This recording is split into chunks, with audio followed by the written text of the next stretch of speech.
This week on Christian World News, a missionary is killed while trying to bring the gospel to an isolated Indian tribe.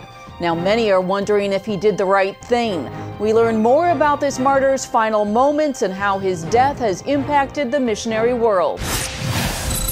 Plus, tensions flare in Europe after Russia seizes 3 Ukrainian ships. See how the church could be at the center of this gun battle and why it could lead to an all-out war. And hear how you can literally rewrite your DNA and change your family's destiny. We go inside the science of epigenetics and share how it can shape the future of you and your loved ones.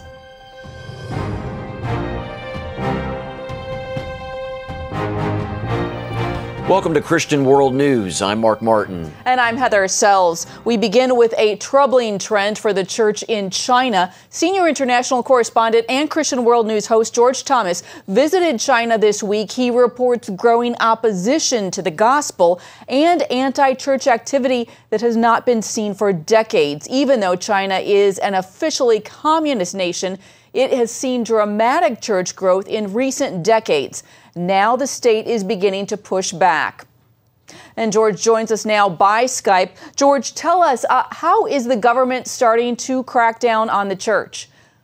Look, we began to see some of the rumblings of this crackdown probably about 4 years ago when local authorities in China's eastern province of Henan started to go into churches and begin to tear down crosses. Initially, the accusation against the church was that they didn't have the necessary building permit. They were not meeting the various building codes. And so they came in with their bulldozers and started taking down the crosses. Eventually, it spread to destroying of churches. But then it began to spread in several of the other more prominent southeastern provinces where there is a strong Christian population. But what we have seen, Heather, in the last 4 years has been an aggressive campaign by the Chinese government to go after people of all faiths, not just Christianity, Muslims, Buddhists. In essence, they have just in the last 24 months, they have released what's called a white paper,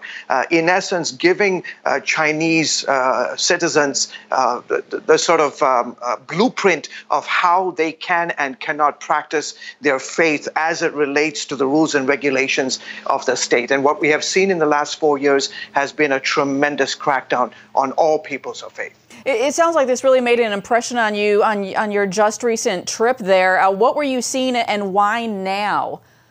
Yeah, you know, I've been visiting China for the last 25 years, and I just came out of Beijing this week, and it was truly alarming because as someone who has documented the growth of religiosity in China for many, many decades, to see the country, in essence, turn its back on people of faith, specifically Christians and Muslims. It was very, very disconcerting. And those I have spoken to, leaders within the both the Muslim community as well as the Christian community, they are very, very concerned because in essence, what the Chinese government is saying is that you have to look at faith through the prism of communism, through the prism of the central government.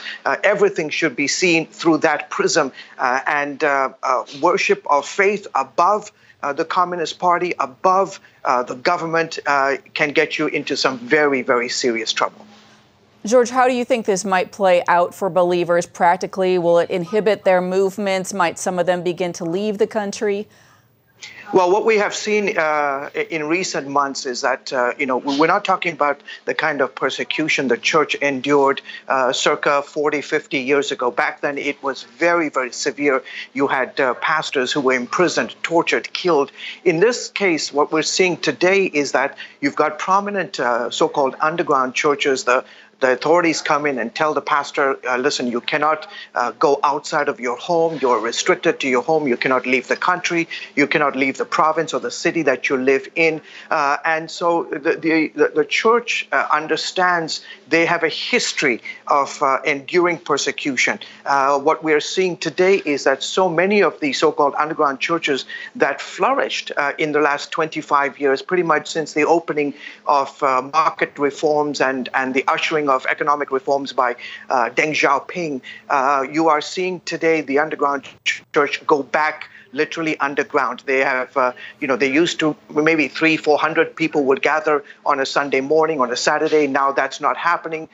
Those 300-400 have broken up into very, very small groups. They're meeting in different homes, moving from place to place.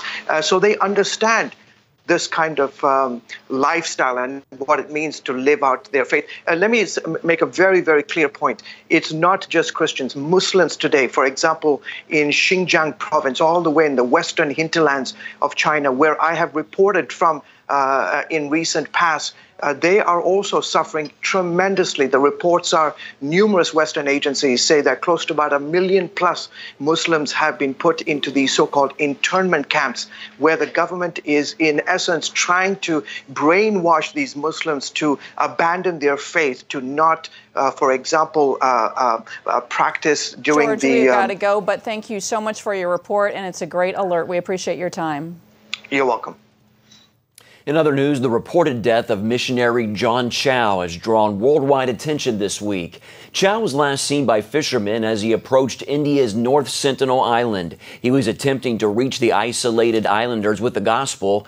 Those fishermen later reported seeing those islanders drag a body on the beach, which they believe is Chow's. Across the world, people have attacked the missionary for exposing the North Sentinelese to modern disease. His missions organization, Kansas City-based All Nations, says he took preventative health measures, and they include 13 immunizations and quarantining himself right before he left for the island.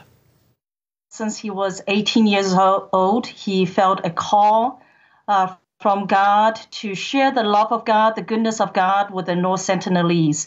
And every decision he has made in the last 8-9 years has been to equip him to love and to care for the North Sentinelese. He was extremely well prepared in every way, and so that is why we supported him. Days after Chow reportedly died at the hands of the tribe, Indian authorities still have not been able to recover his body. So what impact will this have on Christian missionary work around the world? I recently spoke with Dr. Cornée Becker, the Dean of the School of Divinity at Regent University. How should missionaries prepare to try to reach isolated people groups? I'm not sure the criticism is warranted for a number of reasons. Firstly, we know that Mr. Chow got all the inoculations, vaccinations that he needed. He was quarantined for a little bit before he went in. Maybe the one thing he could have done differently, right? So Jesus said when people go out in mission, always go in groups of 2. It would have probably been a better idea for him to go. We also know that he did some language training as well. So when people prepare for mission, make sure you understand the language, make sure you understand the culture, and make sure that you go in groups, certainly of 2, so that you can make good decisions and good judgments. Others have praised his passion and his willingness to follow God's call.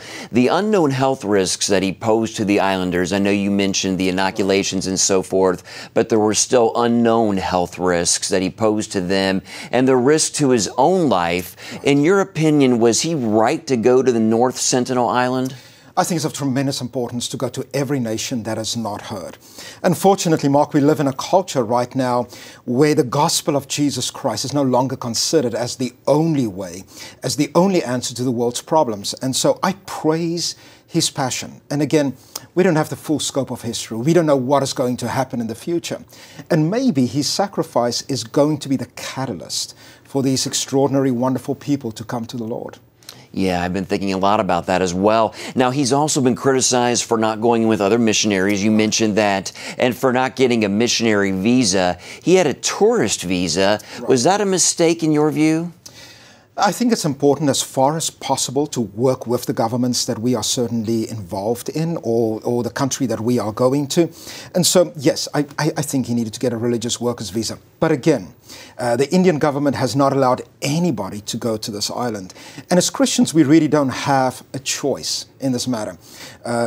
Jesus has been very clear. He says, go into all the world and share the gospel of Jesus Christ. Okay, well, some see a parallel to Jim Elliot and his fellow missionaries who lost their lives trying to reach a remote tribe in South America. What are your thoughts on that? Do you agree?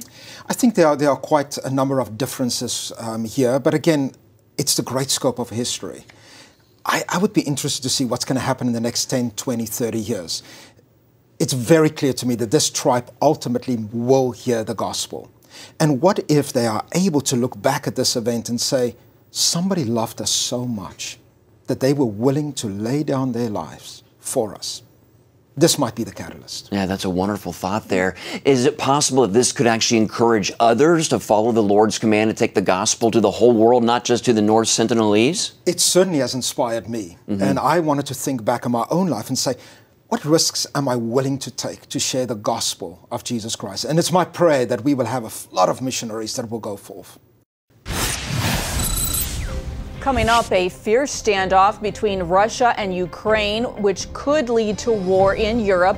See why Christianity could be at the center of this conflict.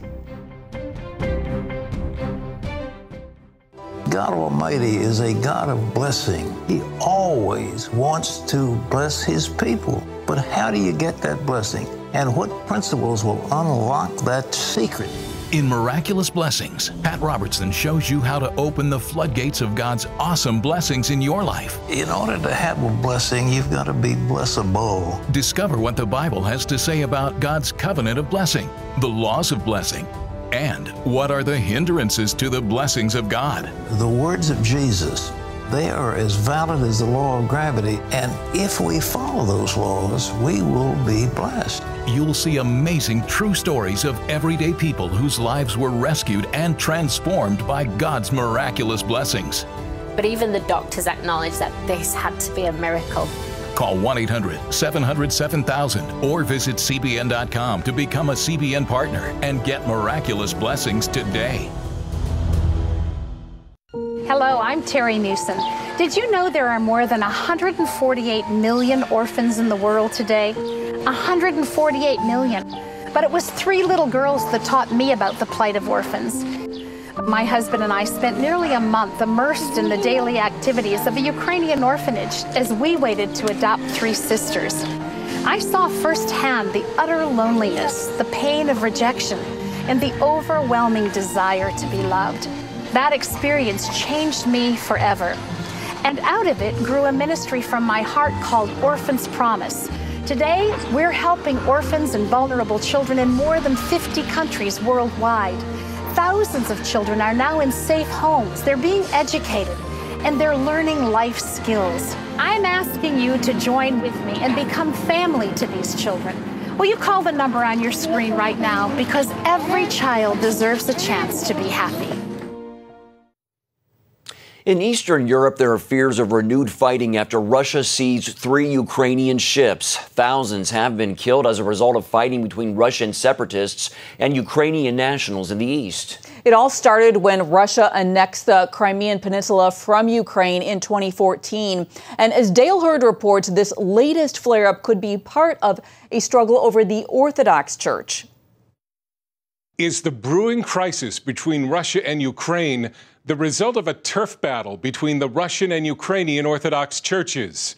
Some say it could be. Vladimir Putin finally lost one, and he's angry. And that could be what was behind an incident on Sunday near Crimea, when Russian border guards rammed into and opened fire on 3 Ukrainian Navy vessels, traveling from the Black Sea toward a Ukrainian port. I believe that it is actually a desire for Putin to show who's in control of Crimea.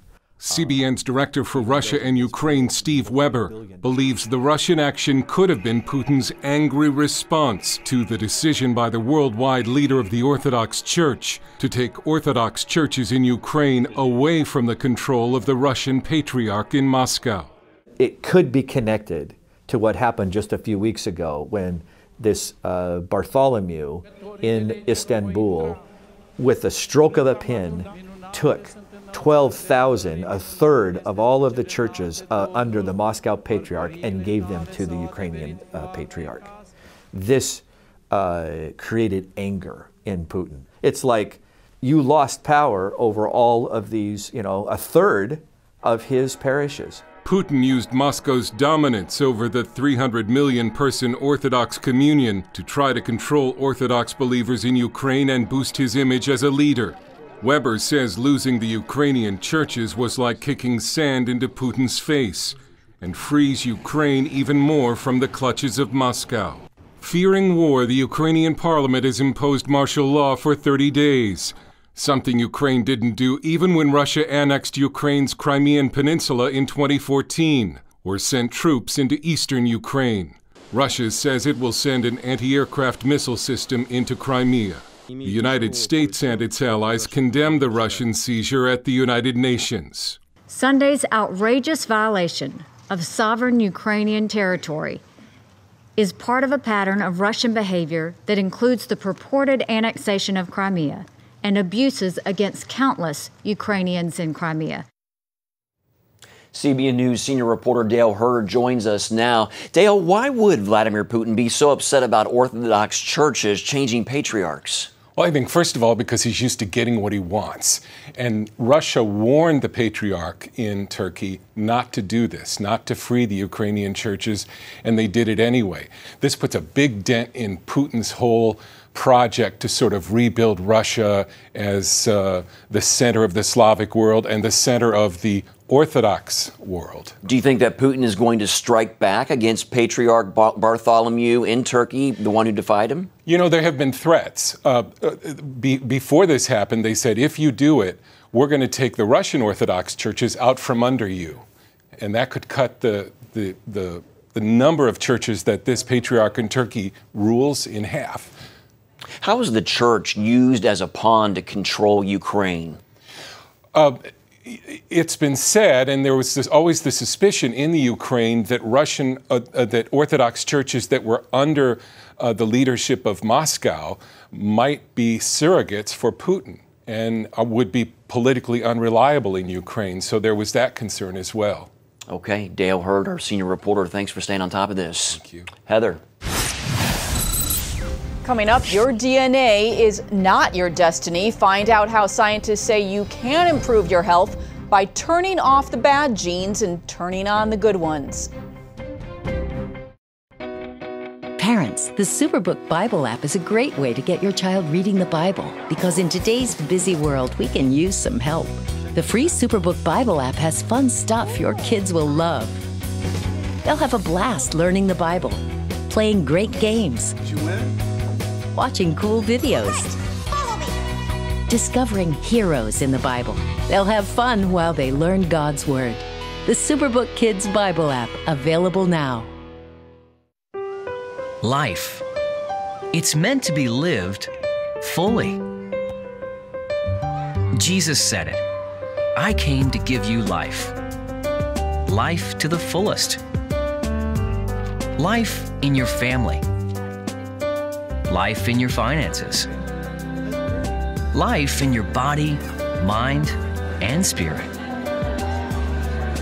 Life in your everyday.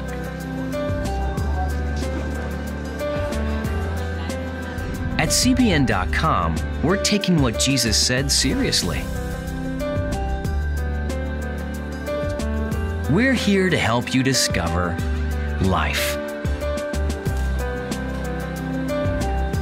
Life. Live it fully. CBN.com.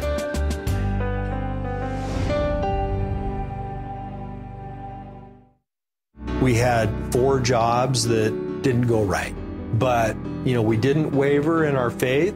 That's when God put on my heart that we needed to do the well. Within a couple of days, we got an insurance refund check that we had no idea was coming. And here we are, this year, it's just boom. You go out and help other people and you get rewarded for it. Get Pat Robertson's latest teaching, Miraculous Blessings.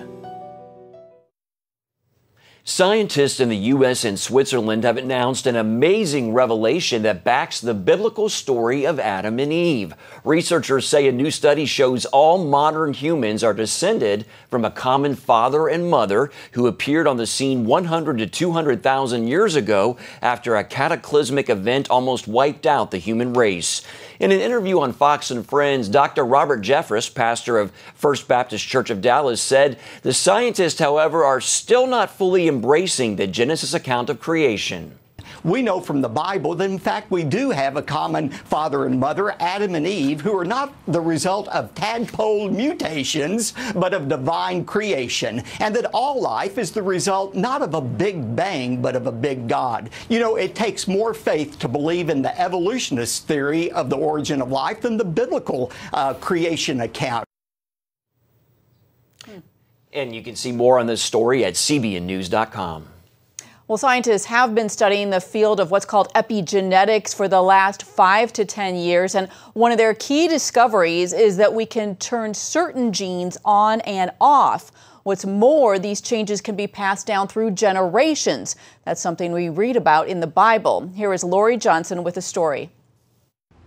Like millions of Americans, Ashley Skidmore joined the trend of taking at-home DNA tests. All of my friends were doing just the ancestry test, and I just decided on a whim to throw in the health section. The results indicated Ashley inherited a gene that often leads to lung disease. I took the results to my doctor, and my doctor was very alarmed by the results, and I had no idea what it even was. The good news, thanks to the new science of epigenetics, there's hope for Ashley and others.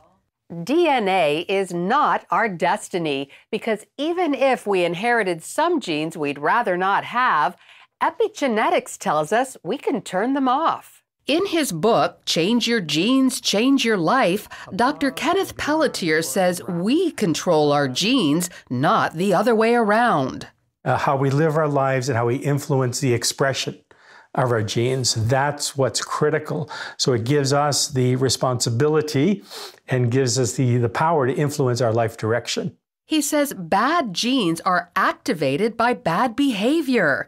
In Ashley's case, smoking turns on her problem gene. That's what makes the gene express itself. But if you know you have it, then you can not smoke and you'll avoid the consequences. It gives me hope that I can silence it. But if I were a smoker, it's basically my life expectancy is 50 years old.